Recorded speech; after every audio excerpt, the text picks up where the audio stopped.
আসসালামু আলাইকুম সম্মানিত দর্শক মণ্ডলী, আমরা আজ চলে আসলাম HR বাংলা মিডিয়া টিম নিয়ে সিলেট সদর উপজেলার জালালাবাদ থানার আওতাধীন আমাদের অত্র এলাকার কাছেই রন্ধন কাব্য।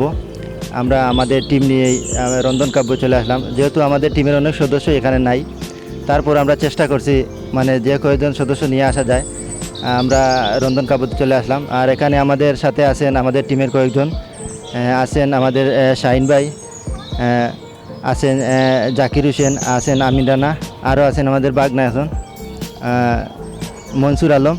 আর আজকে যে মজার বিষয়, আমাদের অতিথি হিসাবে আসছেন আমাদের সৌদি বড় ভাই মালিক মিয়া ভাই, আমাদের অতিথি হিসাবে আছেন। তো আমরা আজ আপনাদের সামনে রন্ধন কাব্যের প্রতিটা জায়গা আপনাদের তুলে ধরার চেষ্টা করব।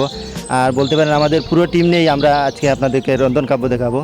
তো আচ্ছা, আমরা এখানে এই জায়গাটা চয়েস করছেন আমাদের শাহিন ভাই, আমাদের চ্যানেলের অভিনেতা শাহিন ভাই। উনি এই জায়গাটা খুব পছন্দ করছেন, জানি না কেন এই জায়গাটা পছন্দ করলেন। আচ্ছা, অত জায়গাতে হাতে এই রন্ধন কাব্যটা পছন্দ করার কারণটা কি? আসলে সিলেটের সুনামধন্য একটা রেস্টুরেন্ট, আর ভালো লাগে জায়গাটা দেখতে, খুব সুন্দর। এর লাগে আমার খুব বেশি পছন্দ। আচ্ছা, তো আমরা চ্যানেলের উদ্দেশ্যে বা দর্শকের উদ্দেশ্যে সংক্ষিপ্ত দুই একটা কথা কও। আমরা বেশি সময় সংক্ষিপ্ত, তাই দুই একটা সংক্ষিপ্ত কথা কও দর্শকের উদ্দেশ্যে।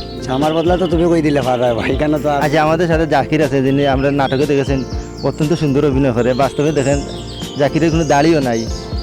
আর আমরা শাহিন ভাই এই অবস্থা, তাই তোমার এই অবস্থা কেন? তুমি এই বিষয়টা এটা লইয়া কেন? আর তো আসলে আমি গরু কাটা আসলাম, তো গরু কাটতে কাটতে আমার একটু বেশি লেট হয়ে গেছে। ও লাগে তোমার গরু কাটা লাগান। আচ্ছা, আমি রান্না এখন আপনাদের সামনে দুই একটা কথা কইবা জাকির। আসসালামু আলাইকুম। দর্শক আর কিতা কইতাম, যেহেতু আমরা সিলেটের যারা আছেন সকলেও চিন্তা রন্ধন কাব্য, আর আমরা ইজ্জতের 12টা তৃতীয় পরিবেশন যখন শেষ হয়েছে, শেষ হওয়ার পরে আমরা চিন্তা করলাম যে পাশাপাশি একটু আনন্দ করতাম। যাই হোক, আমরা ময়াসর এলাকাতে রন্ধন কাব্য সিলেটের মাঝে অত্যন্ত সুন্দর। অনেক জায়গাতে অনেক বড় বড় প্লেস আছে বা রেস্টুরেন্ট আছে, কিন্তু আমি দেখছি চিন্তা করি আমরা এই ময়াসর এলাকার যে এলাকান একটা সুন্দর হইব একটা প্লেস, আমরা মানে অত্যন্ত আনন্দিত যে আমরা এলাকার মাঝে একটা জিনিস পাইয়া।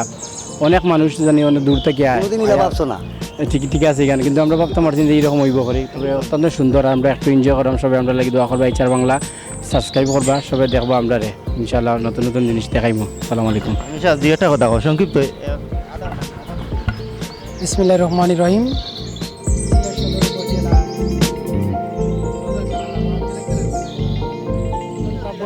যে জায়গাটা, এই জায়গাটা আমাদের কাছে খুবই সৌন্দর্য জায়গা। যে আমাদের এলাকার এই জায়গাটা আসলে আমাদের জন্য একটা গর্বিত জিনিসটা, যে আমরা গর্ববোধ করি। তবে আমি মনে করি এই জিনিসটা আমরা এই যে আমাদের চ্যানেলের উদ্দেশ্যে এই জায়গায় হওয়া, তাই আপনারা সবাই আমাদের চ্যানেলটা অবশ্যই দেখবেন। আর আমাদের সাথে আপনারা যতটুকু আমাদের সহযোগিতা লাগে আপনারা আমরা আগাইতে পারি, যেভাবে এটা আমাদেরকে হেল্প করবে। ধন্যবাদ সবাইকে।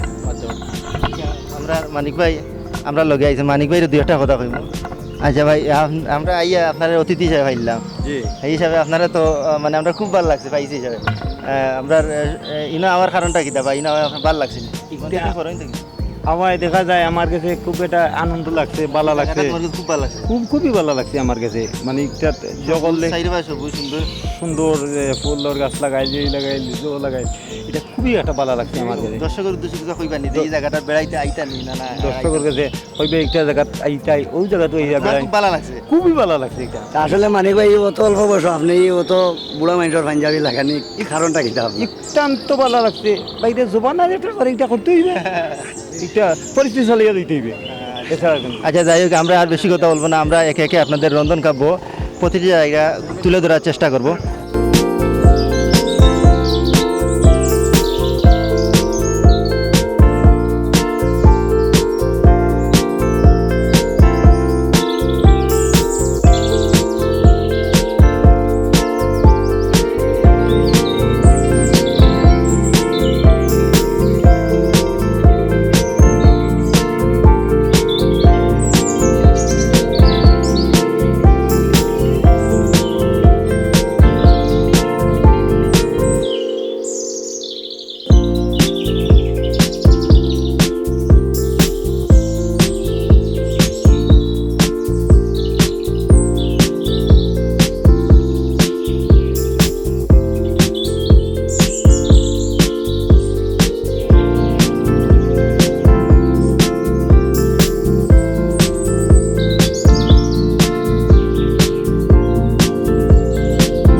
আমরা রন্ধন কাব্যের অনেক জায়গা আপনাদের ঘুরিয়ে দেখালাম।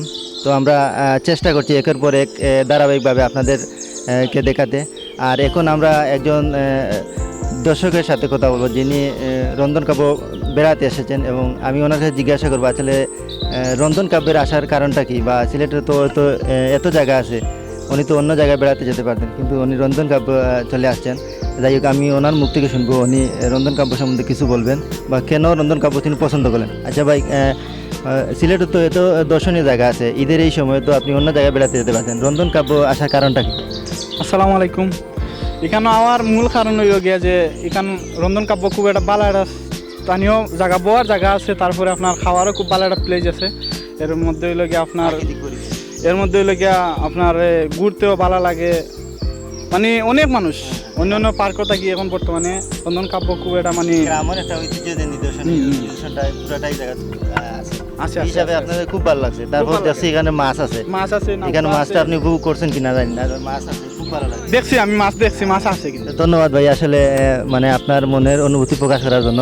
তো যাই হোক দর্শক মণ্ডলী, আমরা একজন দর্শক ভাইয়ের কাছ থেকে শুনলাম আপনাদেরকে। তো আপনারা অবশ্যই বেড়াতে আসলে রন্ধন কাব্যে আসবেন, কারণ রন্ধন কাব্যের মতো জায়গা হয়তো সিলেটের সদর উপজেলার কোনো জায়গা নেই। আর আমি বলতে পারি যে সিলেটের মধ্যে অন্যতম একটা জায়গা রন্ধন কাব্য। তো সুযোগ পেলেই আপনারা অবশ্যই চলে আসবেন। আর এই ঈদের এই সুযোগে তো আপনাদের আরও আসার কথা, কারণ আপনারা অনেকের অফিস আদালত বন্ধ থাকে, অনেকে দোকানপাট কেউ আর ব্যবসা করে। তো আপনারা অবশ্যই রন্ধন কাব্যে চলে আসবেন, অবশ্যই আপনাদের ভালো লাগবে।